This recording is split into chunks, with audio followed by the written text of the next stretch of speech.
Hello everyone, आप सभी का स्वागत है आज के एक नए वीडियो के अंदर, जहां पर हम बात करने वाले हैं फनेट अकाउंट के बारे में कि फनेट अकाउंट आखिर होता क्या है। कैसे एक फनेट अकाउंट एक बिगिनियर के लिए बहुत ज़्यादा यूज़फुल होता है।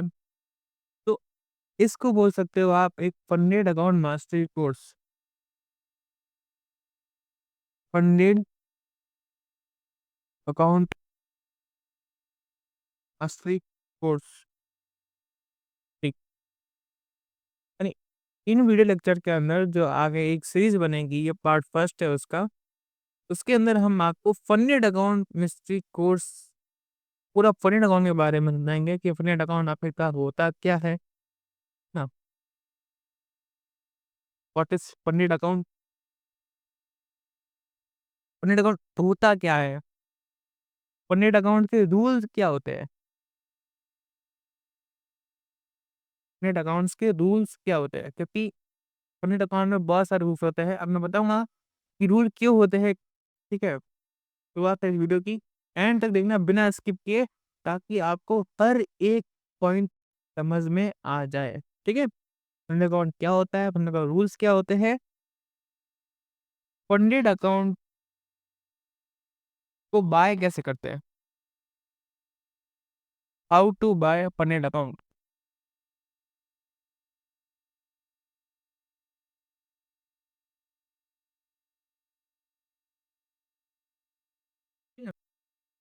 फंडेड अकाउंट को बाय कैसे करते हैं? और कौन-सा बाय करना है? किसका बाय करना है? वो सारा इस वीडियो के अंदर कवर होगा कि कौन-सी जो फर्म है आपके लिए बेस्ट रहेगी फंडेड अकाउंट के लिए, कहाँ से बाय करना है, सारा बताऊँगा। पूरा एक मास्टरी कोर्स है। इस कोर्स को देखने के बाद आपको किसी और वीडियो को देखने की ज़रूरत नहीं पड़ेगी, क्योंकि सारा का सारा टॉपिक कवर हम इसमें ही कर देंगे, ठीक है?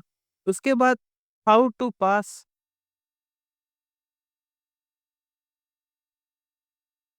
फंडेड अकाउंट, कि एक फंडेड अकाउंट को पास कैसे करते हैं? क्योंकि एक बिगिनियर के लिए फंड अकाउंट को पास करना बहुत मुश्किल होता है, उसके पास सही नॉलेज नहीं होता है, इसलिए वो बार-बार फंडेड अकाउंट को फेल करता जाता है। उसी का ही हम आज ब्रेकडाउन करेंगे और एक आपको एक ऐसी स्ट्रेटजी देंगे, है ना? स्ट्रेटजी देंगे आपको हम, जिससे आप फंडेड अकाउंट को पास कर लो, और वो स्ट्रेटजी आपके लिए बहुत ज़्यादा यूज़फुल होगी। अगर आप सबको ये जानना है कि कैसे पास करते हो, स्ट्रेटजी क्या है उस फंडेड अकाउंट को पास करने के लिए, तो आगे वाले पार्ट में बने रहना और चैनल को सब्सक्राइब कर देना, ताकि आपको अपडेट मिलती रहे, है ना? तो आज है इसका part first. This is part first. जो ये वीडियो लेक्चर आप देख रहे हो, ये पार्ट फर्स्ट है। इसके अंदर मैं बताऊंगा what is funded account, funded account होता क्या है। क्योंकि एक सारा अगर वीडियो में मैंने पूरा बता दिया आज के आज, तो फिर आप हो जाओगे सब कंफ्यूजन, है ना? आपको हो जाएगा कंफ्यूजन, हो जाएगा कि इतना सब कुछ एक ही वीडियो में, हाँ। तो आज सिर्फ बताऊंगा व्हाट इज फंडेड अकाउंट क्या होता है, और फंडेड अकाउंट के रूल्स क्या होते हैं। That's it. नहीं बताऊंगा। और रूल्स में कैसे बताऊंगा, कोई भी एक फर्म लूंगा जिसको आप तक फंडेड अकाउंट जो देगी आपको, कोई भी एक फर्म लूंगा। चलो कोई नहीं रहते, वो फर्म लूँगा जिससे मैंने खुद पे आउट निकाला है, मैं खुद उसमें ट्रेडिंग करता हूँ, मैं खुद उसके फंडेड अकाउंट यूज़ करता हूँ। पे आउट निकाला हुआ है उसके अंदर से, जो मैं बहुत काफ़ी टाइम से मैं इसको यूज़ कर रहा हूँ। ट्रस्टेबल है, पे आउट देती है, रूल्स भी बहुत ये सही है उसके। तो मैं आपको उसका ब्रेकडाउन करके बताऊँगा कि ये फंडेड अकाउंट क्या है, इसमें कौन-कौन से रूल हैं और कौन-कौन से आपको वहाँ पर ध्यान में रखना है। तो ये पार्ट फर्स्ट में अभी आपको सिर्फ़ मैं इतना ही बताऊँगा कि फंडेड अकाउंट होता क्या है, क्योंकि ये जानना बहुत इम्पोर्टेंट है एक बिगिनर के लिए। बिगिनर के लिए ये फंडेड अकाउंट एक वरदान जैसा है। अगर वो उसको सही से यूज़ करे, सही से अगर उसको अपनाए, तो फंडेड अकाउंट एक बिगिनर के लिए वरदान जैसा है। अगर वो सही से काम नहीं कर रहा है, गैम्बलिंग कर रहा है, ट्रेडिंग नहीं कर रहा है, तो फंडेड अकाउंट क्या, वो रियल पैसा भी लगाएगा, तो भी वो लॉस सर के मुँह बैठेगा। तो इसलिए फंडेड अकाउंट वरदान भी है और अभिशाप भी है। फिर आप इसको सही से यूज़ कर लो, पूरे रूल्स के साथ, डिसिप्लिन के साथ, तो अपने अकाउंट से आप अच्छा-अच्छा पैसा निकाल सकते हो, ट्रेडिंग से प्रॉफ़िट कर सकते हो। अगर आपने इसको सीरियस नहीं लिया, तो फिर आपका इसमें पैसा जा सकता है, जो भी आपने फ़ीस पे की है, वो फ़ीस आपकी जा सकती है। इसलिए इसको सीरियसली लेना, डिसिप्लिन के साथ चलना है, कंसिस्टेंसी के साथ चलना है, रिस्क मैनेजमेंट को फ़ॉलो करना है, क्योंकि जब तक आप इन चीज़ों को फ़ॉलो नहीं करोगे इसके अंदर, ना, इसके अंदर सबसे इम्पोर्टेंट चीज़ होती है डिसिप्लिन, ठीक है? कंसिस्टेंसी रखनी पड़ती है, ठीक है? रिस्क मेरे को मैनेज करना पड़ता है इसके अंदर। तो ट्रेडर को और चाहिए क्या? ट्रेडर को ये 3 चीज़ चाहिए अपने ट्रेडिंग को सक्सेसफुल बनाने के लिए, और यही बनती है रूल्स के दायरे में ट्रेडिंग करने से। तो फन्नेट अकाउंट में रूल्स होते हैं जिनके दायरे में रह के आप ट्रेडिंग करते हो, जो आपको इन सब चीज़ों को मास्टरी करने के लिए यूज़फुल होता है ना? आपको डिसिप्लिन में लाता है, आपकी कंसिस्टेंसी इधर बढ़ती है, रिस्क को मैनेज करना सीखते हो आप यहाँ पर, है ना? आप छोटी कैपिटल को मैनेज करना सीखते हो, उसके बाद आप बड़ी कैपिटल को मैनेज करना सीखते हो। हाँ, पहले छोटी को, फिर बड़ी को। तो आपके पास एक्सपीरियंस आ जाता है, डिसिप्लिन आ जाता है, रिस्क को मैनेज करना आ जाता है। तो जब आप रियल पैसा लगाओगे, तब आपको ये गलतियाँ नहीं होगी इसके अंदर। तो शुरू करते हैं आज की वीडियो, और जानते हैं कि फनेट अकाउंट होता क्या बेसिकली। देखो, 1 सेकंड के लिए मैं ये सारा हटा देता हूँ।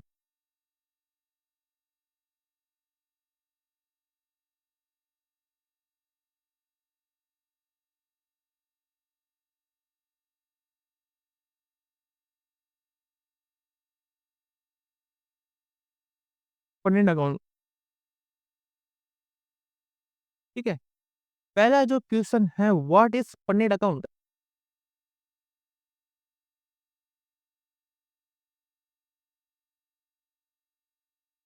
कि फनेट अकाउंट आखिरकार होता क्या है? देखो, कोई भी एक बिगिनियर ट्रेडर होता है, उसको जो सबसे इम्पोर्टेंट, जो उसके लिए ड्राइंग्स पे मत जाना, खराब हो सकती है, पर आपको उस बात को समझना है जो मैं बोल रहा हूँ। यहाँ पर मैं कुछ भी ड्रॉ करूँ, बस आपको ये समझाने के लिए ड्रॉ कर रहा हूँ। बाकी मेन फोकस होना चाहिए आपको मेरी शब्दों पर, जो मैं बोल रहा हूँ उसके ऊपर, ठीक है? जो एक बिगिनियर ट्रेडर होता है, उसके पास जो सबसे ज़्यादा, है ना, उसको प्रॉब्लम होती है, वो होती है कैपिटल की। उसके पास अपने शुरुआती दिनों में ट्रेडिंग करने के लिए कैपिटल की कमी होती है। हिंदी में भी लिखा है, कोई दिक्कत नहीं है, हिंदी, इंग्लिश सब यूज़ करेंगे, टेंशन मत लेना। आप बस मेरे शब्दों पे कोई गौर करना। जो बिगिनर ट्रेडर होता है, जो जो अपने ट्रेडिंग की करियर को स्टार्ट कर रहा होता है, उसके पास जो ज़्यादा चीज़ की कमी होती है, मोस्ट ऑफ द ट्रेडर के पास, वो होती है कैपिटल की कमी। उसके पास ट्रेडिंग करने के लिए इनिशियल फेज़ में पैसा नहीं होता है। अपना रियल पैसा वो नहीं लगा पाता है, क्योंकि वह पैसा नहीं है बड़ा, है ना? ट्रेडिंग करनी है, कम से कम लाख 2 लाख रुपए तो, इवन 50,000 रुपए भी तो लाओगे ना आप ट्रेडिंग करने के लिए। 5-6 हज़ार से ट्रेडिंग नहीं होती कभी भी। ये आपके माइंड में घुसा लेना बात। रियल अकाउंट से 5-6 हज़ार में ट्रेडिंग नहीं होती है। क्या निकाल पाओगे? 200-300 रुपए? 200-300 रुपए से कब चलाओगे आप?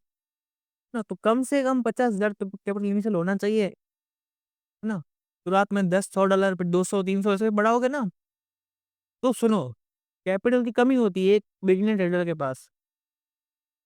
तो वो क्या करता है, अब यहाँ पर फॉरेक्स में उस प्रॉब्लम को सॉल्व करने के लिए, कैपिटल की प्रॉब्लम को सॉल्व करने के लिए एक फर्म होती है, जिसको हम बोलते हैं प्रॉप फर्म।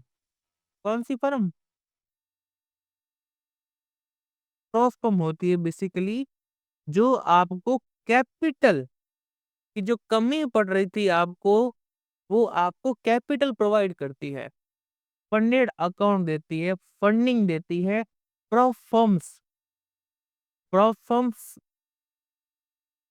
बहुत सारी है फॉरेक्स मार्केट के अंदर, अलग-अलग तरह की है, जो एक बिगिनर ट्रेडर को कैपिटल कमी होती है, वो कमी को प्रॉप फर्म दूर करती है, उसको कैपिटल प्रोवाइड करके।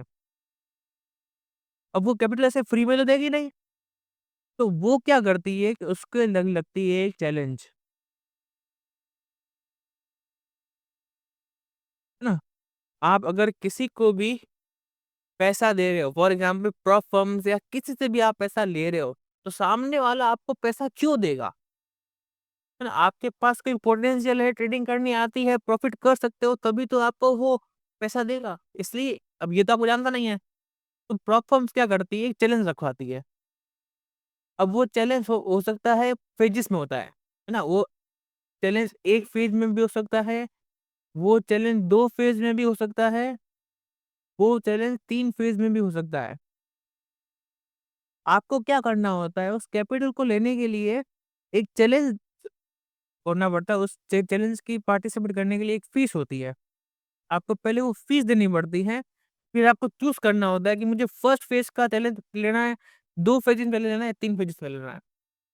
और उस चैलेंज के अंदर क्या होता है, आपको एक प्रॉफिट का टारगेट अचीव करना होता है आपको वहाँ पर, है ना? कि ये टारगेट है, इस टारगेट को पहले बना लो आप। हम भी सैटिस्फाई हो जाए कि आपको ट्रेडिंग आती है, इसलिए वहाँ पर एक रखते हैं चैलेंज। पेजेस होते हैं, आपको फीस देनी पड़ती है चैलेंज की, ठीक है?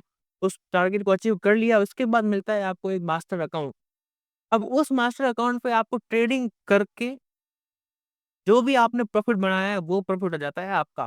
शेयरिंग होती है बेसिकली, कुछ इसका आता है लाइक कभी-कभी ये 80% आपको देती है और 20% खुद लेती है, कभी-कभी आपको ये 100% भी दे सकती है। अलग-अलग प्लेटफ़ॉर्म्स होती है, अलग-अलग उनके रूल्स होते हैं, अलग-अलग उनका कॉन्ट्रैक्ट होता है। तो आपको वो चीज़ें सारी पहले समझनी है, ठीक है?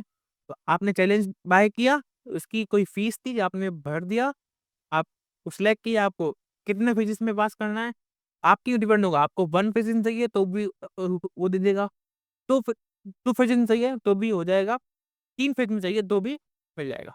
वो आपके ऊपर डिपेंड करेगा आपको कौन-सा पेज चाहिए। अब मैं बताऊँगा कि आपको कौन-सा पेज लेना हो चाहिए, किस प्लेटफ़ॉर्म का लेना चाहिए, है ना? कितना कैपिटल लेना चाहिए, वो सारा आज के वीडियो में आप जानने वाले हो। तो मेक श्योर आपने सब्सक्राइब कर लिया होगा, लाइक भी कर देना वीडियो को और बेल नोटिफ़िकेशन को ऑन कर देना, ताकि जो इसका नेक्स्ट पार्ट है और उसका नेक्स्ट पार्ट है, वो भी आपसे मिस नहीं है क्योंकि वो सबसे इम्पोर्टेंट पार्ट्स होने वाले हैं कि फन्नेट अकाउंट को पास करने के लिए एक स्ट्रेटजी दे रहा हूँ मैं आपको। कोई फ्री ऑफ कॉस्ट लोग लाखों चार्ज करते हैं इस चीज़ का, मैं आपको फ्री में दे रहा हूँ, ठीक है? तो एक चैलेंज होता है उसकी फीस होती है, आपको वो पहले चैलेंज पास करना होता है, उसके बाद मिलता है आपको मास्टर अकाउंट। मास्टर अकाउंट में जो आप परफॉर्म करोगे वो आपका होगा। बेसिकली ये चीज़ होती है फन्नेट अकाउंट में, कैपिटल प्रोवाइड करता है चैलेंज के थ्रू, जो आपको पास करना होता है उसकी एक फीस होती है और फीस होती है नॉन रिफंडेबल। अगर आपने चैलेंज को फेल कर दिया, तो आपको वो फीस वो आपकी चली गई, ठीक है? अब आप क्या फ़ायदा? पूरा समझो, पूरा सीखो पहले, फिर आपको पता चलेगा ना फन्नेट अकाउंट क्या चीज़ है आपके लिए, ठीक है? तो ये तो गया बेसिकली कि फन्नेट अकाउंट होता क्या है, ठीक है? एक कैपिटल बिल्डिंग का काम करता है, पंप्स होती है, एक टारगेट अचीव करना होता है, उसके बाद आपको मास्टर अकाउंट मिलता है, वहाँ पर प्रॉफिट करके आपको वो प्रॉफिट देती है। सिंपल। अब एक काम करते हैं, एक प्रॉप फर्म चलते हैं। एक प्रॉप फर्म में अपन चलते हैं, जिस प्रॉप फर्म को मैं यूज़ करता हूँ, मैं आपको कोई रिकमेंडेशन नहीं दे रहा हूँ कि आप इसी का ही अकाउंट लो। मैं आपको इसलिए बता रहा हूँ, क्योंकि मैं लेजिटली मैंने उसके अंदर वो पे आउट लिया है प्रॉफिट का। आपको अगर उसका सर्टिफ़िकेट चाहिए पे आउट का, तो वो मैं आपको इंस्टाग्राम पर अपडेट कर दूँगा। अब इंस्टाग्राम की आईडी क्या है? बाड़मेर शेयर बाज़ार। आप जाओ इंस्टाग्राम पर सर्च करो, वहाँ पर आपको मिल जाएगा सर्टिफ़िकेट। आप देख लेना, फंडिंग पिप से हमने पे आउट लिया है, तभी हम आपको वो बता रहे हैं। बाकी कोई हमारी तरफ से फ़ोर्स नहीं है कि आप फंडिंग पिप का ही अकाउंट लो। जो अकाउंट आपको समझ में आता है, उसके रूल्स समझ में आते हैं, आप वही अकाउंट लो। कोई मना नहीं कर रहा, मैं नहीं बोल रहा हूँ आपको कि ये अकाउंट लो आप, ठीक है? मैं बस बता रहा हूँ, इसके रूल्स समझा रहा हूँ। शुरू करते हैं रूल्स के बारे में।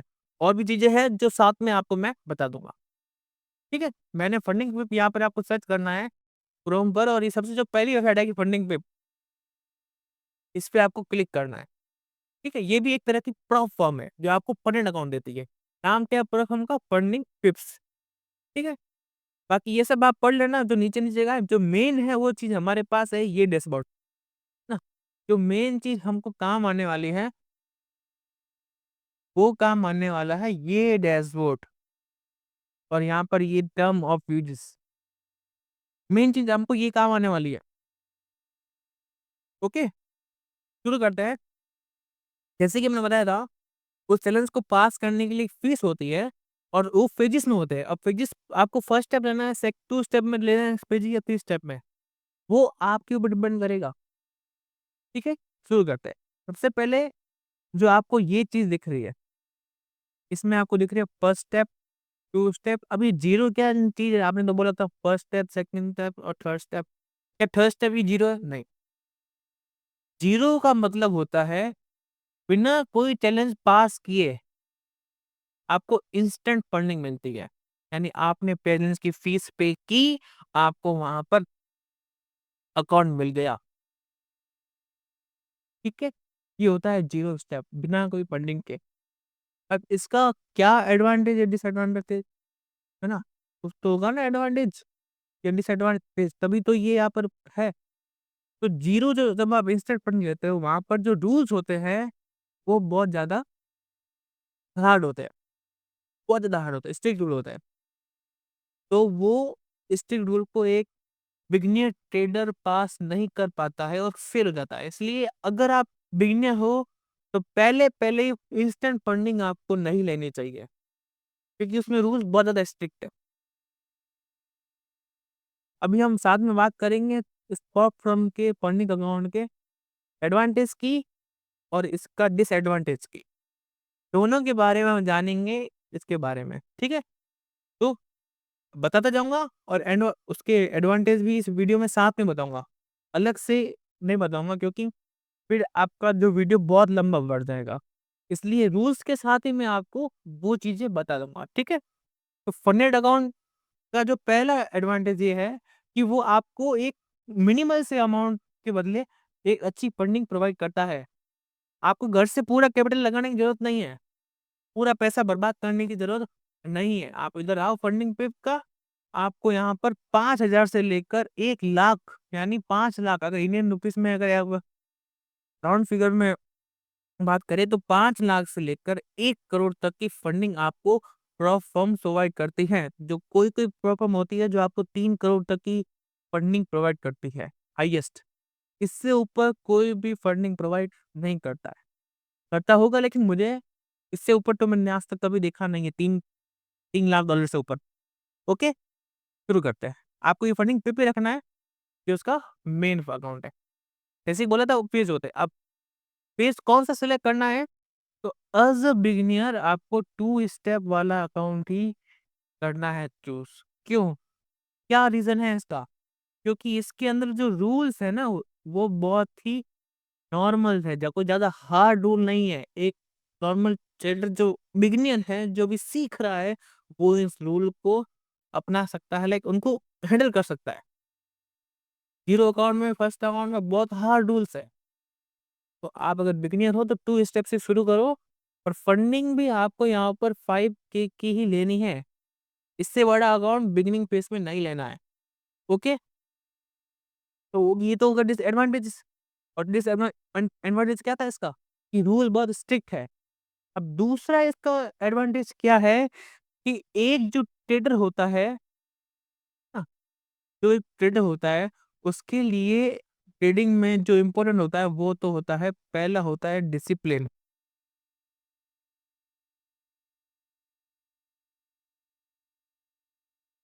समझ जाना स्पेलिंग पे मत जाना, मीनिंग पे जाना उसका, डिसिप्लिन।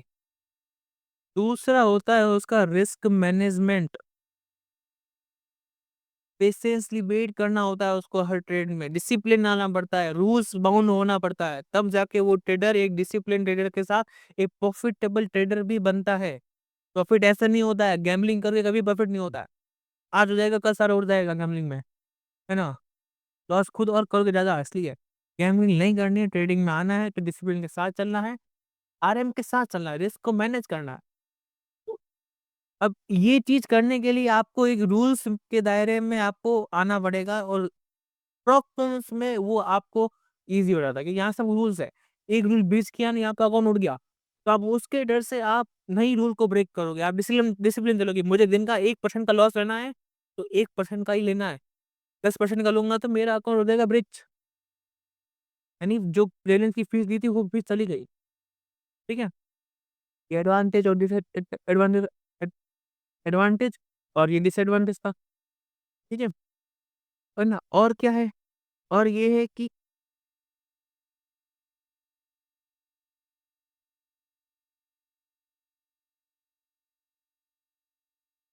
ठीक है?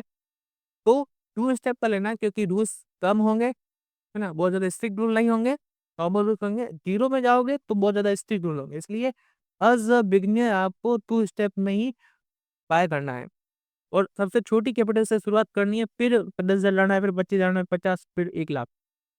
ठीक है? रूल्स क्या होते हैं? जैसे कि मैंने बताया था उसको आपका पोटेंशियल चेक करना है तो आपको एक टारगेट देगा, ये टारगेट अचीव करो। ठीक है? प्रॉफिट टारगेट होता है जो जैसे कि अब 2 स्टेप ले रहे हैं, तो पहले 2 फेजेज़ होंगे, उसको पास करोगे आप प्रॉफिट टारगेट के साथ, तो आपको मिलेगा मास्टर अकाउंट। देखो यहाँ पर ये क्या है, पहला फेज़ है, ये दूसरा फेज़ है और तीसरा फेज़ कौन-सा है? मास्टर अकाउंट है। इसमें जो आप प्रॉफिट करोगे उसका आपको मिलेगा पे आउट। ये 2 फेजेज़ आपका सिर्फ पोटेंशियल चेक करने के लिए ही है। ठीक है? तो पहला रूल है आपका इसका कि प्रॉफिट टारगेट बनाना होता है, पहले में होता है 8%, दूसरे में होता है 5%। आपको 5,000 का पहले 8% बनाना पड़ेगा $4, उसके बाद बनाना पड़ेगा 5% यानी $250। ठीक है? ये बना दिया तो मास्टर अकाउंट पहला रूल ये है। दूसरा रूल है मैक्सिमम लॉस, ठीक है? 10% यानी जो आपका फंडिंग है $5,000 की, उसका 10% होता है $500। यानी जो मैक्स लॉस होगा आपको जैसे फॉर एग्ज़ाम्पल 10 दिन में आपने $500 का लॉस हिट कर दिया, तो आपका अकाउंट हो जाएगा क्लोज़ यानी ब्रीच हो जाएगा, उड़ जाएगा, ब्लो हो जाएगा। तो ये रूल आपको माइंड में रखना है कि आपको ओवरऑल 10% से ऊपर का रिस्क ठीक है? ये चीज़ अपने माइंड में बिठाना। मैक्सिमम नेट लॉस ये तो हो गया मैक्सिमम लॉस हो गया। ये तो क्या मतलब 10-12 दिन के अंदर एक टाइम पीरियड के अंदर आप कितना लॉस कर रहे हो। तो दूसरा होता है मैक्सिमम डेली लॉस यानी एक दिन का आज के दिन का फॉर एग्ज़ाम्पल आपने लिया आज ट्रेडिंग की आज के दिन का आपका जो लॉस है वो 5% से ऊपर $250 से ऊपर नहीं जाना चाहिए। ठीक है? मास्टर अकाउंट में भी सेम रूल है, पेजेस में भी सेम रूल है। मिनिमम ट्रेडिंग डेज़ अब देखो आपने जो अकाउंट लिया है वो घर पे रखने के लिए नहीं लिया है ना, आपने उसको ट्रेडिंग करने के लिए लिया है। तो यहाँ पर लिखा हुआ है मिनिमम ट्रेडिंग डेज़ यानी 30 दिन के अंदर आपको कम से कम 3 दिन तो ट्रेडिंग करनी ही करनी है। आपने रखने के लिए अकाउंट नहीं लिया है ये, तो कम से कम 3 दिन उस अकाउंट में एक्टिविटी करनी पड़ेगी, ट्रेडिंग करनी पड़ेगी, महीने में। लेवरेज 1:100 जो अगला है लेवरेज 1:100, 1:100, 1:100 यानी 100 गुना का आपको मिल रहा है लेवरेज। आपकी पोज़ीशन साइज़ का 100 गुना। $1000 है, तो आप उसमें $1,00,000 की ट्रेड को एग्ज़ीक्यूट कर सकते हो। समझे आप? ये उसको बोलते हैं मार्जिन। ठीक है?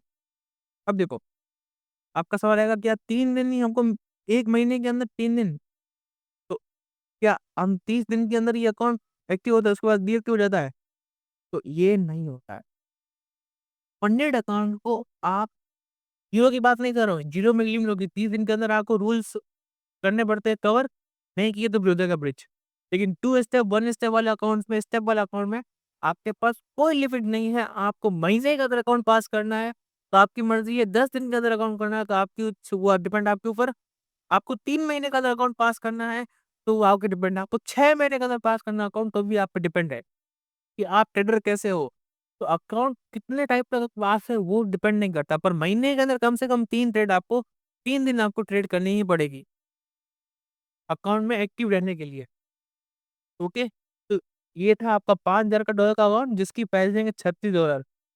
अब यहाँ पर ऊपर आपको 20% का कोड देखने को मिलेगा, हेलो। तो ये जब अप्लाई करोगे तब 20% यहाँ पर कम हो जाएगा।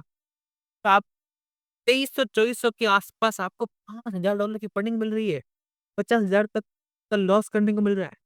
अब ये 50,000 $500 कर लो जो था 10%, वो आप घर से कर दे तो आपको बड़ा लॉस होता है। यहाँ पर सिर्फ ₹2500 है। ₹2500 नहीं, ₹2300 में 23 हो जाएगा। ना? डिस्काउंट में ये 20% का, कभी 30% का आता है, कभी 35 का आता है ना? डिस्काउंट आते रहते हैं। तो कहाँ 50,000 का लॉस घर से करो, कहाँ से 2500 के लॉस में ही निकल जाओ।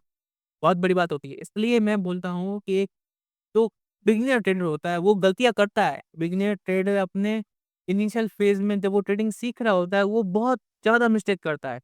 क्योंकि वो ट्रेडिंग पहली बार ट्रेड ले रहा है, मिस्टेक करेगा वो, हो जाएगी बाय डिफ़ॉल्ट, है ना? क्योंकि वहाँ पे उसके इमोशन आ जाएँगे, ग्रीड आ जाएगी, बहुत सारी चीज़ें आती हैं। डिसिप्लिन होता नहीं है उनके अंदर शुरुआत में, रिस्क को मैनेज करना आता नहीं है। तो इतनी सारी गलतियाँ आप रियल अकाउंट से करके खुद का पैसा तो इससे अच्छा ये ₹250 ₹2,500 देकर 5,000 का अकाउंट मिल रहा है, 50,000 तक की लिमिट मिल रही है, तो क्यों नहीं उसको यूज़ कर रहे हो? एक बार जब इधर से पैसा निकल जाए, अच्छा खासा पे आउट आ जाए $1000 $2000 तो उसको आप वापस रियल अकाउंट से अप्लाई कर दो। रियल अकाउंट से ट्रेड करो उसी पैसे पे। उसको बोलते हैं डाइवर्सिफिकेशन। आपने डाइवर्सिफ़ाई किया पैसा, यहाँ से बनाया, उधर डाला, उधर से बनाया, इन्वेस्टिंग कर दी उसको। है ना? इन्वेस्टिंग किसने की? गोल्ड में की, बिटकॉइन में की, जिससे मर्ज़ी आप करो इन्वेस्टिंग। पर शुरुआत में पैसा यहाँ से बनाओ, खुद के घर से पैसा उड़ाने की बजाय। तो ये बेस्ट होगा आपका। तो प्राइस क्या है? 36 डॉलर। यहाँ बाय चैनल में क्लिक करना है। अब बताऊँगा नेक्स्ट पार्ट में कि एक फंडिंग अकाउंट को बाय कैसे करते हैं। ओके? फिर ये तब मैंने ट्रेड नहीं ले रखी थी, फिर देख कर आता है। ठीक है? तो आपको 2 स्टेप का लेना है, कहीं पे सिलेक्ट करना है, पाथ सिलेक्ट करना है, बाय चैनल पे क्लिक करके जो मैं आपको अगली लेक्चर बताऊँगा कि एक चैनल को कैसे बाय करते हैं और आपको कौन-सा बाय करना है। ओके? तो ये तो हो गए बेसिक रूल्स जो यहाँ ऊपर पर लिखे हुए हैं। अब चलते हैं अंदर। अब आपको जैसे मैं पढ़ा रहा हूँ ना, इसके बारे में बता रहा हूँ ना, तो आपको उसके एडवांटेज पता चल रहे हैं और आपको उसकी नेगेटिव साइड पता चल रही है। तो दोनों ही जानना आपके लिए एक ज़रूरी है क्योंकि एक चीज़ की एडवांटेज भी पता होना चाहिए आपको और उस चीज़ की नेगेटिविटी पता होनी चाहिए कि नहीं। ठीक है, एडवांटेज तो खूब थे। इस एडवांटेज में 2 ही एक एडवांटेज लगते हैं कि पहला ये होता है कि फंडेड अकाउंट में स्ट्रिक्ट रूल होते हुए बता था, जो एक बिगिनर अपन पास नहीं कर पाता है बहुत टाइम में। इसलिए उसको 2 स्टेप में कम होते हैं, 0 में ज़्यादा होते हुए बताता। तो 2 स्टेप शुरू करो, नॉर्मल रूल से, 0 में जाएँगे तो बहुत ज़्यादा रिस्क टूल हो जाएँगे। ये हो गया पहला डिसएडवांटेज। दूसरा ये होता है कि आपको यहाँ पर कभी-कभी पे आउट अगर आपने कोई भी रूल ब्रेक कर दिया, छोटा-सा या बड़ा वाला, तो आपको पे आउट में आपको पेड़ बता देगा क्योंकि आपने रूल को ब्रीच कर दिया है। कोई भी रूल ब्रीच करे पे आउट नहीं आएगा और क्योंकि वो रूल्स के हिसाब से तो उन्होंने फंडिंग दी है, रूल्स को पास करो पे आउट मिल जाए। हाँ, लेकिन फंडिंग पेप का ऐसा क्या रूल है, मुझे बहुत अच्छा लगता है फंडिंग। एक कहानी बताता हूँ आपको मैं, किस्सा, जो मेरा फंडिंग पेप मेरे साथ हुआ है। वही यूँ था कि मैं ट्रेडिंग कर रहा था और मेरे से पहले इसके अंदर एक रूल था, कॉपी ट्रेडिंग का रूल था। क्या होता है कॉपी ट्रेडिंग? मैं आपको सब बताऊँगा। एक रूल था कॉपी ट्रेडिंग का। मेरे पास 2 अकाउंट थे। मैंने क्या किया था, कॉपी ट्रेडिंग का रूल बता देता हूँ, क्या होता है, बाद में बताना है मैं बताता हूँ, ताकि समझ में आए मेरे साथ हुआ क्या था। मेरे पास 2 अकाउंट थे, ठीक है? एक था किसी बड़ी कैपिटल थी, एक छोटी कैपिटल थी। तो मैंने क्या किया था पहले बड़ी जो कैपिटल जो बड़ा अकाउंट था उसमें ट्रेड इनिशिएट की और फिर छोटे अकाउंट से मैंने वो ट्रेड इनिशिएट कर दी। सेम टू सेम ट्रेड मैंने दोनों अकाउंट ले ली, एक ही फर्म की। तो पहले वो था कॉपी ट्रेडिंग हो जाता है, यानी आप एक ही जैसे कि एक फर्म में 2 अकाउंट है, तो दोनों में सेम ट्रेड नहीं ले सकते हो। ये होता है कॉपी ट्रेडिंग का रूल। और जो मैंने ये नहीं मुझे पता नहीं था उस समय, तो मैंने ले लिया अकाउंट रूल। अब जब मैंने इसमें पे आउट लगाने की कोशिश की ना, अब देखो दूसरी ट्रेड इधर लिए तो कॉपी यहाँ पर हुई ना कि बड़े अकाउंट में हुई है। ये मैं सही हो गया, नहीं तो अगर ऐसा होता तो मेरा बड़ा अकाउंट आ जाता। तो इसलिए सारे रूल पढ़ना ज़रूरी है। अब हुआ क्या, मैंने यहाँ पर पे आउट की रिक्वेस्ट डाली छोटे अकाउंट में, ठीक है? करीबन 300 से $4 की रिक्वेस्ट थी वो। मैंने वो इनिशिएट किया, तो मेरे पास मेल आया कि आपने कॉपी ट्रेडिंग की है। जब मुझे पता भी नहीं कि ऐसा कुछ हुआ है, क्योंकि मेरे अकाउंट मल्टीपल जगह पर लॉगिन है, ठीक है? फ़ोन में भी है, लैपटॉप में भी है, कंप्यूटर में भी है, तो है कभी-कभी, यहाँ ट्रेड ले लिया, वहाँ पे ट्रेड ले लिया। तो क्या हुआ, इन्होंने मेरा अकाउंट क्लोज़ कर दिया। बोला आपने कॉपी ट्रेडिंग की है, हम आपका ये वाला अकाउंट क्लोज़ कर रहे हैं। पर जब मैंने पे आउट की रिक्वेस्ट डाली थी $300 की जो मेरे को हो रहा था, ये उन्होंने दिया है।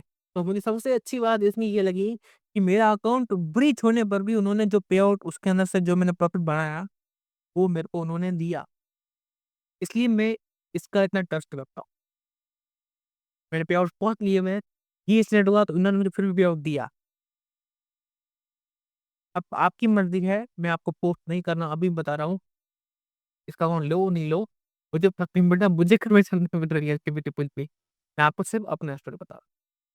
ठीक है? तो अब यहाँ से आगे चलते हैं, स्टोरी के चक्कर में 2 स्टेप पे जाना है। अब मैं आपको बेसिक रूल बताता हूँ, उसके बाद जीरो में जाऊँगा और उसके जो हार्ड रूल्स है वो बताऊँगा, ठीक है? पहला है कि it's all about discipline and consistency. बताया जैसे मैंने कि ये फर्म पास करनी है तो आपको डिसिप्लिन और कंसिस्टेंसी दोनों ही रखनी पड़ेगी, तभी जाकर एक परमानेंट अकाउंट पास होता है। दूसरा ये ट्रेडिंग रूल्स जो सिंपल रूल्स है वो वाला बता रहे। पहला क्या है, सेम 8% का पहले फेज़ में, दूसरे परसेंट में 5% का दूसरे फेज़ में। डेली लॉस लिमिट क्या है, 5% जो मैं आपको बताया था पहले। मैक्सिमम लॉस लिमिट क्या है? यहाँ पर 10%।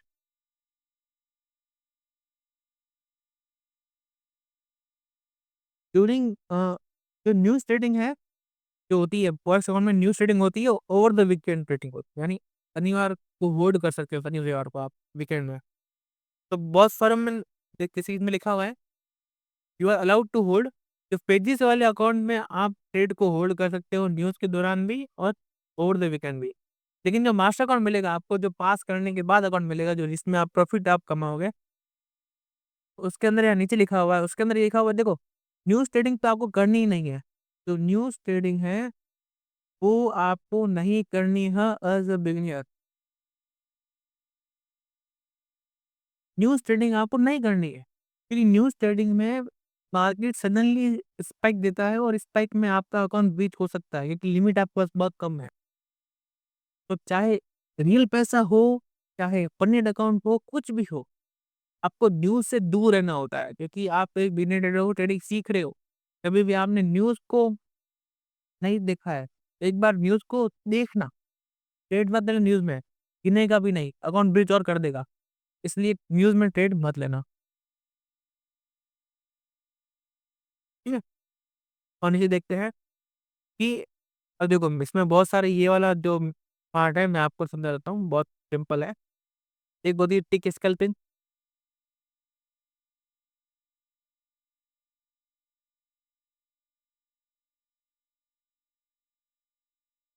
ठीक है? यहाँ पे लिखा हुआ कॉपी ट्रेडिंग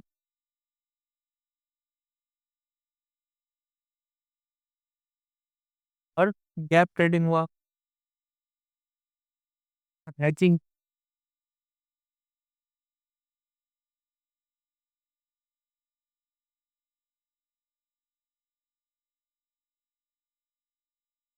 ये चीज़ें आपको नहीं कर। क्या होती है? टिक स्कैल्पिंग का मतलब ये होता है कि एक ट्रेड लिया, 5-10 सेकंड में मैंने उस ट्रेड को काट दिया, फिर उसको ट्रेड ले लिया 5-10 सेकंड में, यानी 1 घंटे के अंदर आप 100 ट्रेड ले रहे हो।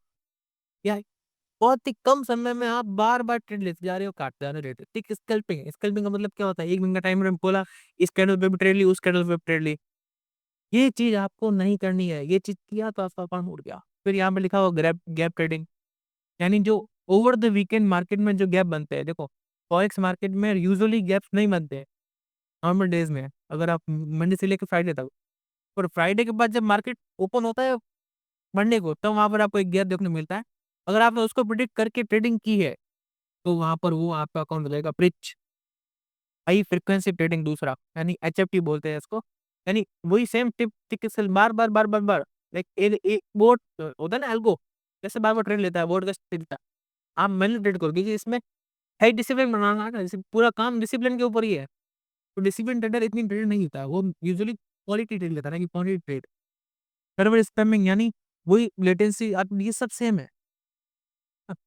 ट्रेडिंग टॉक्स, ट्रेडिंग फ्लो, यानी मतलब अकाउंट की साइज देखो तो आपको बड़े-बड़े लॉट मार रहे हो, गैम्बलिंग कर रहे हो। गैम्बलिंग नहीं करते इसका, ट्रेडिंग करते हैं। हेजिंग यानी एक को ही बाय करना, उसको ही सेल करना, वो चीज़ नहीं कर सकते आप। ठीक है, इसका बताएँ कैसे नहीं होता ये यहाँ पर। कॉपी ट्रेडिंग जो मैंने आपको पहले केस बताया, यानी सेम 2 अकाउंट हैं, दोनों में सेम ट्रेड मार दी। ये भी यहाँ पर प्रोहिबिटेड है, बैन है, मना है, तो मत करना। और किसी थर्ड पार्टी को दे दिया अकाउंट मैच करने के लिए, तो वो भी यहाँ पर रिस्ट्रिक्टेड है, नहीं करना है, इससे अकाउंट ब्लू हो जाता है। ठीक है? तो आपको भी समझा दिया मैंने। नेक्स्ट है ये वाला। तो इसके अंदर ये लिखा हुआ है कि लेवरेजिंग करके आपको कितने मैक्सिमम लॉट आ जाएँगे, तो ये आप लॉट का क्या है, लॉट तो आपको रिस्क को मैनेज करके लॉट मैनेज करना है। ठीक है? बाकी इसमें सब ऑप्शन है। आप अ, जो जो मेन है मैं सिर्फ़ वो बता रहा हूँ, ठीक है? तो यहाँ पर खुद लिखा हुआ गैम्बलिंग बिहेवियर नहीं होना चाहिए, ठीक है? ओवर ट्रेडिंग नहीं होनी चाहिए, हेजिंग नहीं होनी चाहिए यहाँ पर, हाई फ्रीक्वेंसी ट्रेडिंग नहीं होनी चाहिए यहाँ। ये सारी इसमें बैन है। उसके बाद रिवर्स ट्रेडिंग वही सेम पैसा वाली, मनी मैनेजमेंट बोर्ड होगा तो भी अकाउंट उठ सकता है, ठीक है? जो है ट्रेडिंग इंस्ट्रूमेंट इसमें बता रहा है कि आप फॉरेक्स में इसका लेवरेज ये मिलता है, आप forex, crypto, index, metals, energy, ठीक है? इसके अंदर आप ट्रेड्स, फॉरेक्स में इतना लेवरेज है, मेटल्स में इतना लेवरेज है, इंडेक्स में इतना लेवरेज है, एनर्जी में इतना, क्रिप्टो में इतना। आप उसके साथ में यहाँ पर ट्रेड अकाउंट का डिटेल्स, यानी क्या होता है जब अकाउंट ले लेते हो ना, तो आपके पास एक मेल आता है कि ये आपकी लॉगिन आईडी, पासवर्ड, और ये रिसीव किसी को देना मत, क्योंकि आपका वो अकाउंट रिस्क में आ जाएगा फिर, ठीक है? तो ये रूल इतना बता रहा, मैं आपको पूरा पढ़ के क्यों नहीं बता रहा हूँ, क्योंकि पढ़ने से मतलब नहीं है, ये शुरू में यही लिखा है कि अकाउंट क्रेडेंशियल है, आपको यहाँ पर किसी के साथ वो लॉगिन पासवर्ड शेयर नहीं करना है, आपको जो ईमेल पर आएँगे, जो आपके डैशबोर्ड में शो होंगे, वो। फिर आता है रिवॉर्ड का। रिवॉर्ड में बहुत सारी चीज़ें आती है। देखो, इतना सब कुछ पढ़ने से अच्छा मैं आपको बता देता हूँ क्या होता है। अगर आप पे-आउट ट्यूज़डे लेते हो, पास होने के बाद ट्यूज़डे लेते हो, आपको 60% का पे-आउट मिलेगा। 5 लेते हो तो 80% का, यानी 15 दिन में 1 बार, 2 हफ्तों में 1 बार, ठीक है?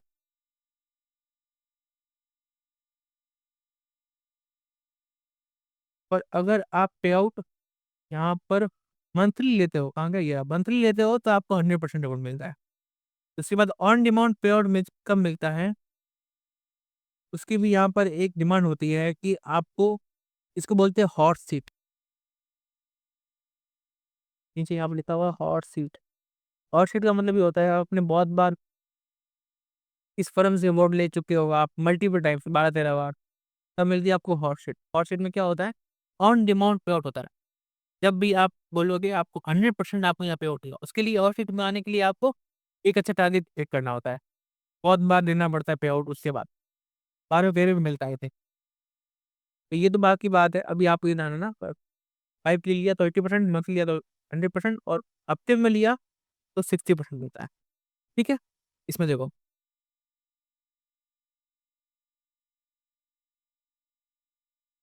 इसमें कंसिस्टेंसी रूल नहीं है। News trading will lead profit deduct out of actions, वो जो आपने पढ़ा, न्यूज़ ट्रेडिंग करनी ही नहीं, न्यूज़ ट्रेडिंग कोई भी फर्म हो, कोई भी अकाउंट हो, न्यूज़ ट्रेडिंग नहीं करनी है।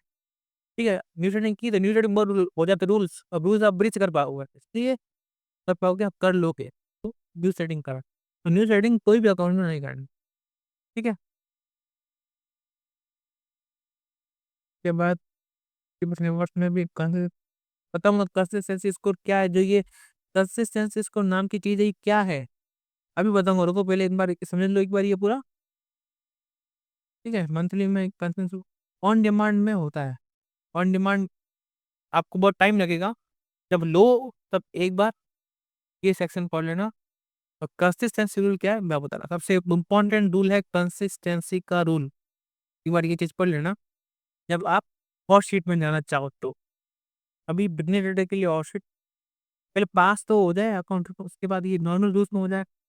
हॉट शीट में बेसिकली यही होता है कि हॉट सीट में क्या होता है, आपको वो मिलता है 13वें-14वें पे आउट के बाद आपको एक हॉट सीट मिलती है जिसके अंदर आपको ऑन डिमांड आप आज पे आउट लगाया है, तो आज मिल जाएगा और वो भी 100% मिलेगा। ऐसा नहीं कि कार्ड पार्ट कट जाए, नहीं, 100% मिल जाएगा आपको।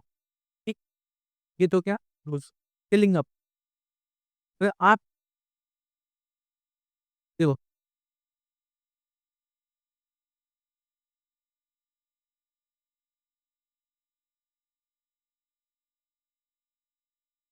बता रहा है हॉट सीट के बारे में, बताइए बोनस मिलते हैं हॉट सीट में। तो हॉट सीट में जब आप आओ तब एक बार ये सेक्शन पढ़ लेना। जो मैं सिर्फ वही रूल बता रहा हूँ, जो सारी जो प्लेटफ़ॉर्म्स है उसमें मोस्टली कॉमन होते हैं। जैसे कि ड्रॉ डाउन का रूल हो गया, कंसिस्टेंसी स्कोर का रूल हो गया, है ना? स्केलिंग का रूल हो गया कि रिवॉर्ड कैसे मिलता है वो, और जैसे कि लेवरेज, ये सब जो बेसिक रूल्स जो हर फर्म को अप्लाई होते हैं। पर ऐसे भी रूल होते हैं जो हर फर्म के अलग-अलग रूल होते हैं। तो आप जभी भी लो, एक बार सारे के सारे रूल पढ़ लेना। मैं अभी आपको सिर्फ वो रूल बता रहा हूँ जो सारे फर्म के अंदर होते हैं। ये मर्जिंग अकाउंट आपके पास जैसे कि 2 स्टेप का 10,000 का अकाउंट है, दूसरा अकाउंट 2 स्टेप का 25,000 का। तो आप उनको मर्ज कर सकते हैं, आपके पास ऑप्शन है 2 स्टेप, पर अकाउंट 2 स्टेप का होना चाहिए। 1 स्टेप 2 स्टेप का मर्ज नहीं होगा, ठीक ना? 2 step account can only merge with 2 step account. कितने का भी आप मर्ज कर लो, आपके फिर 10,000 और 20,000 फिर 25,000 कितना कर लोगे? 35,000। आप आराम से फिर उससे ट्रेड करो। रूल्स उसमें सेम अप्लाई होंगे, रूल्स चेंज नहीं होंगे। रूल्स हर किसी में अप्लाई, रिफंड कोई भी रिफंड नहीं होगा। आपका जो चैलेंज है वो आपको देखो, all trader pass evaluation face a refund of their fees along with fourth reward. अगर आपने पास कर लिया अकाउंट तो आपको जो चौथा रिवॉर्ड आप जब लोगे ना, फोर्थ रिवॉर्ड, तब आपको वो पैसा रिफंड हो जाएगा। अगर आप फेल कर दिया तो कोई रिफंड नहीं। दूसरे पे आउट तक फेल कर दिया तो भी कोई रिफंड नहीं। चौथे पे आउट में आपको वो मिलेगा। उसके बाद इनएक्टिविटी बहुत रूल है कि 30 दिन अगर अकाउंट इनएक्टिव रहा तो सस्पेंड हो जाएगा अकाउंट। तो 30 दिन में कम से कम 2-3 दिन ट्रेनिंग करना है। आईपी एड्रेस का रूल्स होता है, सबसे इम्पोर्टेंट होता है। जैसे कि आईपी एड्रेस क्या होता है? आईपी एड्रेस सिंपल बताता हूँ, आईपी एड्रेस का मतलब क्या होता है? कि आईपी एड्रेस होता है कि हर एक जगह का होता है, हर एक नेटवर्क के थ्रू जो आप जुड़ते हो, उसका एक आईपी एड्रेस होता है। अब यहाँ पर ये लिखा हुआ है कि आपका जो आईपी एड्रेस है, वो सडनली चेंज नहीं होना चाहिए, है ना? जैसे कि अभी आप यहाँ बैठे हो, जैसे कि मैं अभी ऑफ़िस में बैठा हूँ, मेरा आईपी एड्रेस मेरे वाईफ़ाई से कनेक्टेड है, अलग है। मैं कहीं और जाऊँगा, वहाँ पर मेरा आईपी एड्रेस अलग हो जाएगा। तो एक रेंज तक चलेगा, लेकिन अब देखो क्या हुआ, मैं 1 दिन के अंदर यहाँ से गया पहले, जैसे कि मैं अभी बाड़मेर में हूँ, राजस्थान के बाड़मेर में हूँ अभी। बाड़मेर से मैं चला गया जयपुर में, आज सुबह निकला, दिन तक पहुँच गया। जयपुर से मैं चला गया सीकर, सीकर से मैं चला गया चित्तौड़गढ़। तो मैं आईपी एड्रेस मल्टीपल सिटीज़ में घूम रहा है। या फिर एक या मैंने किसी को दे दिया जो गुजरात में बैठा है मेरा दोस्त, तो उसको मैंने दे दिया कि इस लोगों ने पासवर्ड कि तू ट्रेडिंग कर ले मेरे अकाउंट से। क्योंकि इसमें मना है कि थर्ड पार्टी को दे ही नहीं सकते, और दिया तो आईपी एड्रेस चेंज राजस्थान में गुजरात में हो जाएगा, तो आपका अकाउंट जाता है ब्रीच। अगर आप एक प्लेन में बैठे हो, तो प्लेन में तो आईपी एड्रेस ऑब्वियसली चेंज होता रहता है। तो वहाँ पर आपको क्या होना पड़ता है, अगर गलती से भी आपका आईपी एड्रेस हो जाता है ब्रीच, तो अगर आपका ऐसे टॉक्सिक हो जाएगा, जैसे कि यहाँ से बार-बार आईपी चेंज हो रहे हैं, तो फिर आपका अकाउंट ब्रीच हो जाएगा, फिर उसको रिकवर नहीं कर सकते। लेकिन अगर आप प्लेन में हो या फिर कुछ और अनवांटेड रीज़न से आपका आईपी एड्रेस लूप हो जाता है ब्रीच, तो आपको उनको मेल करना होता है। मेल में आपको वो अगर प्लेन में टिकट आपको रीज़न बताना होता है कि मैं प्लेन में था इसलिए हो गया। तो वो आपसे प्लेन की टिकट माँग सकते हैं, या पासपोर्ट पे जो एंट्री होती है ना, स्टैम्प लगता है, उसका भी माँग सकते हैं। तो प्रूफ़ होना चाहिए आपके पास कि आपने हाँ, भाई मैं सच में प्लेन में गया हूँ। या एक लाइव वीडियो कॉल भी हो सकता है कि आप उसी कंट्री में हो तो। इंडिया से चले गए बाहर दुबई, तो वहाँ पे आपको वीडियो कॉल करेंगे और बताएँगे कि हाँ भाई, सच्ची में आप वहाँ पर हो कि नहीं हो। तो प्रूफ़ देना पड़ेगा आपको वहाँ पर। तो यही होते हैं एक फंडेड अकाउंट के सारे रूल्स। एक रूल बच गया है कंसिस्टेंसी स्कोर वाला, वो भी अभी मैं आपको क्लियर कर दूँगा। पहला है कि डिसिप्लिन में होना चाहिए आप, दूसरा है वही 10% का डेली मैक्सिमम लॉस और डेली लॉस 5% का। पहले फेज़ में बनाना पड़ेगा आपको 8% टारगेट, दूसरे फेज़ में बनाना पड़ेगा आपको 5% टारगेट, ठीक है? तो ये न्यूज़ के अंदर ट्रेडिंग करनी ही नहीं है, सीधी-सी बात है। कोई भी अकाउंट हो या ना हो, न्यूज़ के अंदर ट्रेडिंग नहीं करनी है। अगर आप एक अच्छे ट्रेडर बन जाओ, फिर आप न्यूज़ के अंदर ट्रेडिंग कर सकते हो। उससे पहले कुछ भी नहीं। अगर आपने कुछ कैमबेर किया, एचएफटी किया, ट्रिक स्कैल्पिंग किया तो आप वहाँ पर अकाउंट उड़ा सकते हो। इंस्ट्रूमेंट देख सकते हो फॉरेक्स, तो डिटेल्स आपको सेव रखनी है। रिवॉर्ड आपको ये मिलेगा, वीकली मिलेगा 60%, बाई वीकली 80% और मंथली 100%, ठीक है? स्केलिंग आप स्केल कर सकते हो, हॉट सीट पर जा सकते हो, जहाँ पर आपको ऑन डिमांड पे आउट मिलेगा। मर्ज कर सकते हो अकाउंट्स को, रिफंड मिलेगा लेकिन 4th पे आउट पे मिलेगा। फेल कर दिया तो कोई रिफंडेबल नहीं होगा वो। इनएक्टिविटी 30 दिन के अंदर अकाउंट अगर इनएक्टिव हुआ तो सस्पेंड हो जाएगा ऑटोमेटिकली। आईपी एड्रेस यानी चेंज नहीं होना चाहिए एड्रेस बार-बार, और उनकी जो नेटवर्क होता है वो नेटवर्क इंस्टेंटली बार-बार बार-बार चेंज नहीं होना चाहिए। ये चीज़ आप ध्यान रखना। तो ये होते हैं एक बेसिक्स रूल, ठीक है? अब एक होता है कंसिस्टेंसी का रूल, जो सबसे जो मैं बोला था आपको, सबसे जो इम्पोर्टेंट रूल है कंसिस्टेंसी। कंसिस्टेंसी रूल का मतलब क्या हुआ?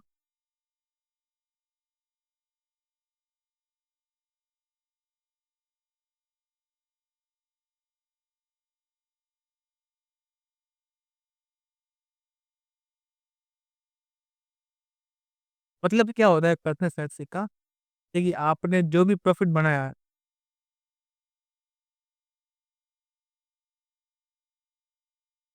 ना, आपने जो भी अकाउंट में प्रॉफिट बनाया है,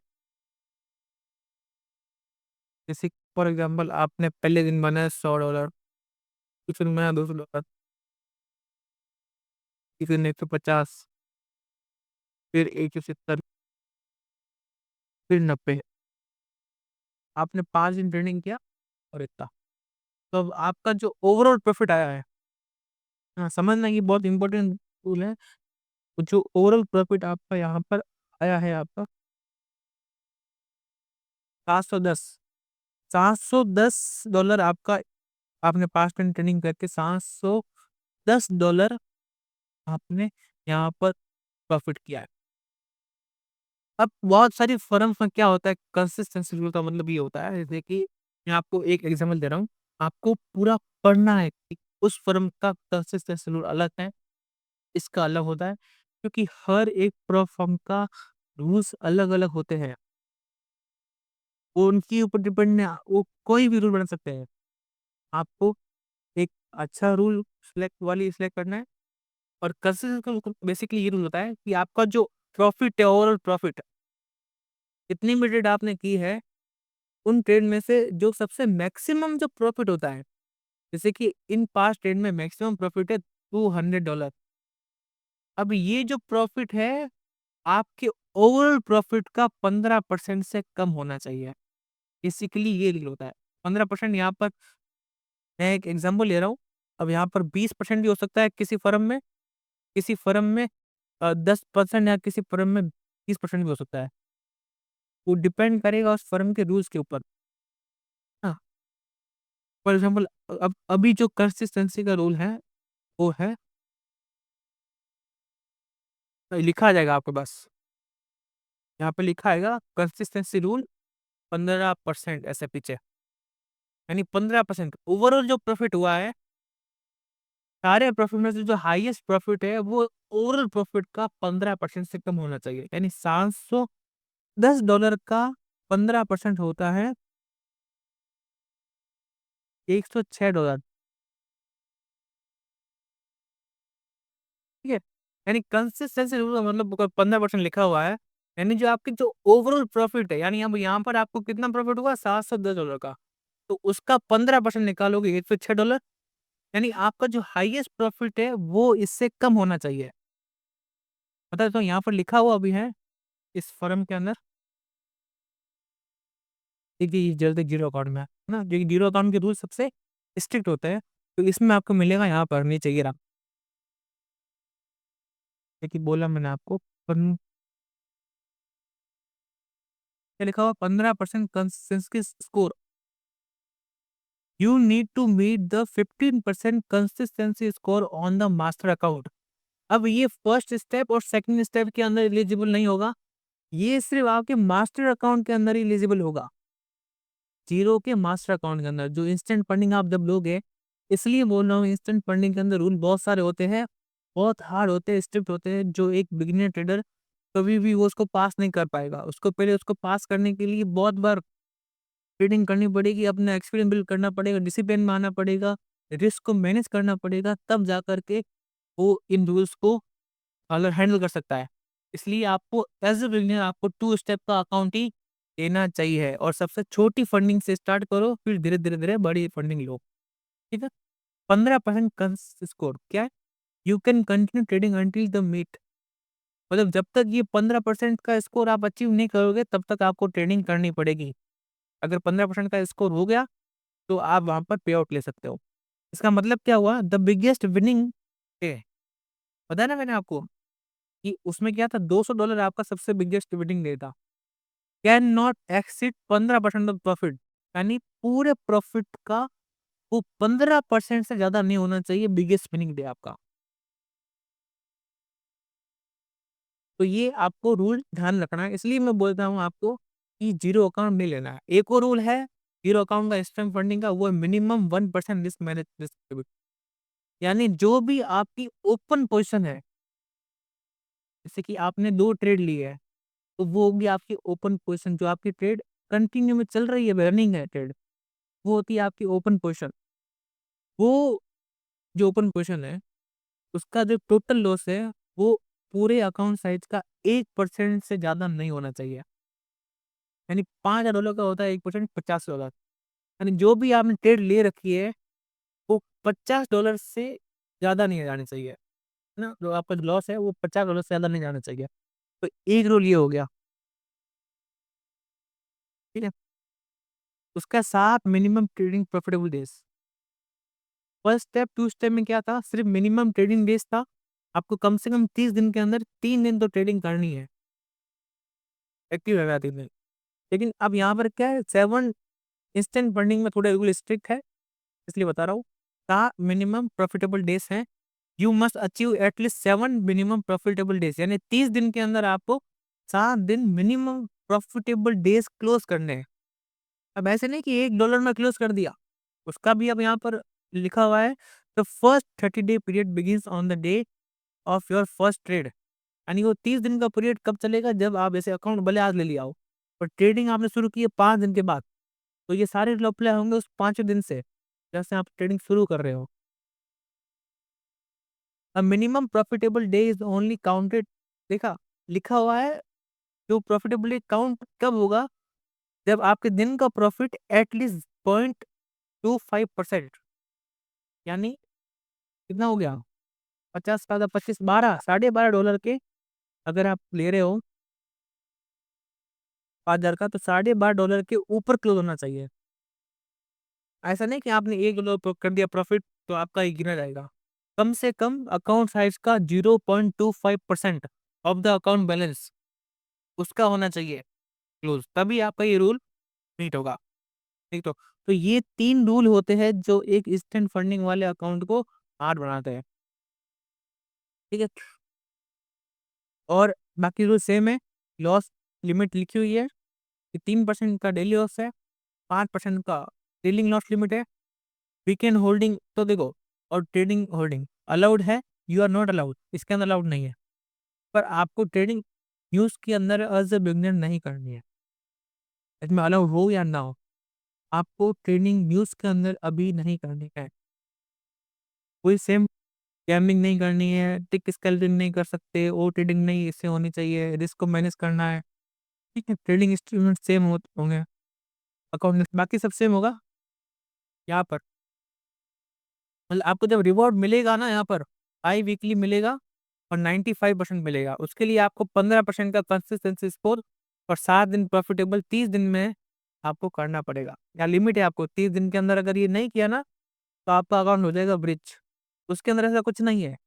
उसके अंदर बस एक रूल ये है कि 30 दिन के अंदर कम से कम आपको 3 दिन तो ट्रेडिंग करनी है ना? अगर आपने अकाउंट लिया है तो रखने के लिए लिया नहीं है, ट्रेडिंग करने के लिए लिया है, तो आपको कम से कम 30 दिन में से 3 दिन तो आपको ट्रेडिंग करनी पड़ेगी। इसके अंदर ऐसा रूल है कि आपको मिनिमम 7 दिन तो प्रॉफिटेबल क्लोज करना है और 15% का कंसिस्टेंट स्कोर भी बनाना है।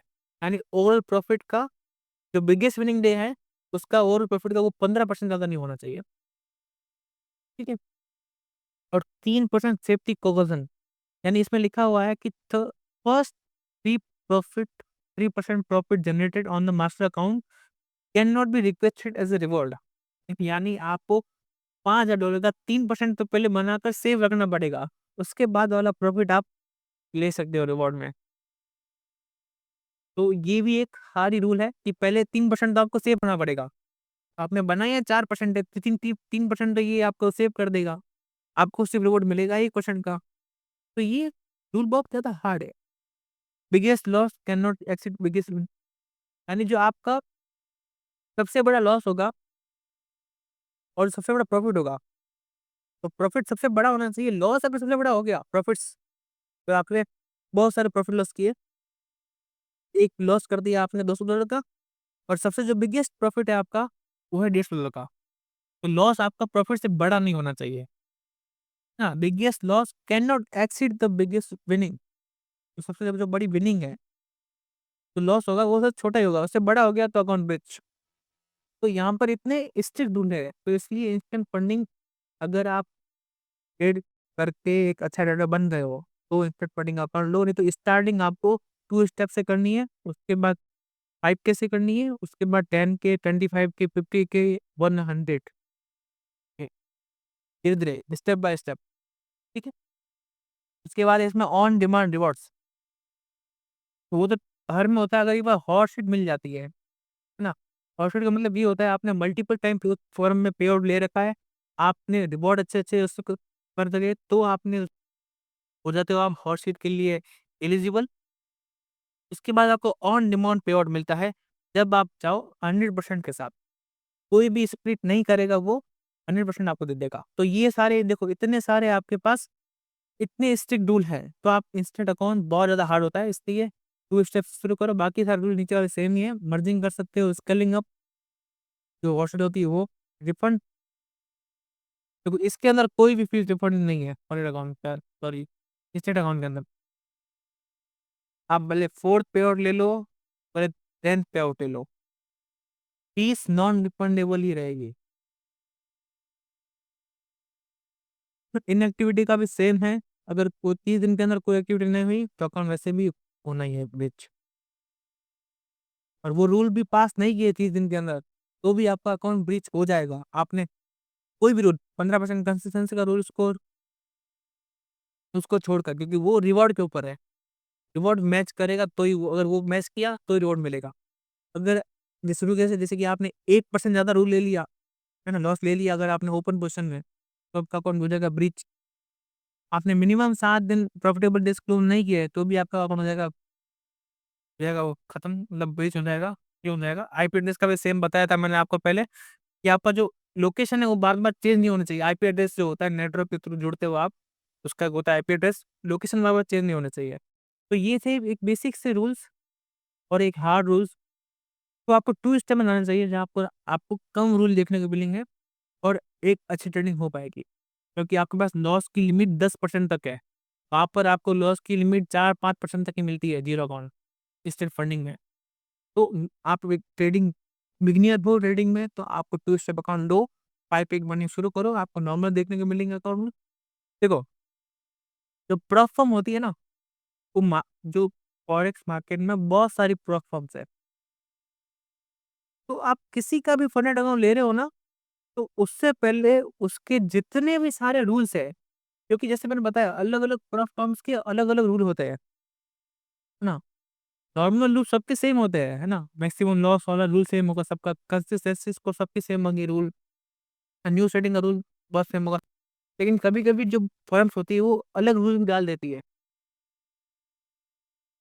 सॉरी। तो जब भी किसी का भी आप अकाउंट लो प्रो फर्म का, तो उसके सारे रूल्स एक बार आप पढ़ लेना, चेक कर लेना। और जो अगला पार्ट होगा इस सीरीज़ का, ये तो फर्स्ट पार्ट है जहाँ पर आपने जाना कि करंट अकाउंट होता क्या है और करंट अकाउंट के सारे रूल्स क्या होते हैं, बेसिक रूल्स या हार्ड रूल्स। अब जो अगला पार्ट आएगा उसके अंदर हम जानेंगे कि एक फंडेड अकाउंट को बाय कैसे करते हो और आपको कौन-सी फर्म का अकाउंट बाय करना है, ठीक है? तो आज की वीडियो को यही एंड करते हैं। आपने सीखा फंडेड अकाउंट क्या होता है और सारे जो इसके 2 स्टेप के रूल थे वो भी पढ़े और ज़ीरो अकाउंट के जो सारे रूल्स होते हैं वो भी हमने यहाँ पर जाने हैं। ठीक है? तो मिलते हैं अगली वीडियो में ना, तब तक के लिए keep trading, keep learning. Okay, bye.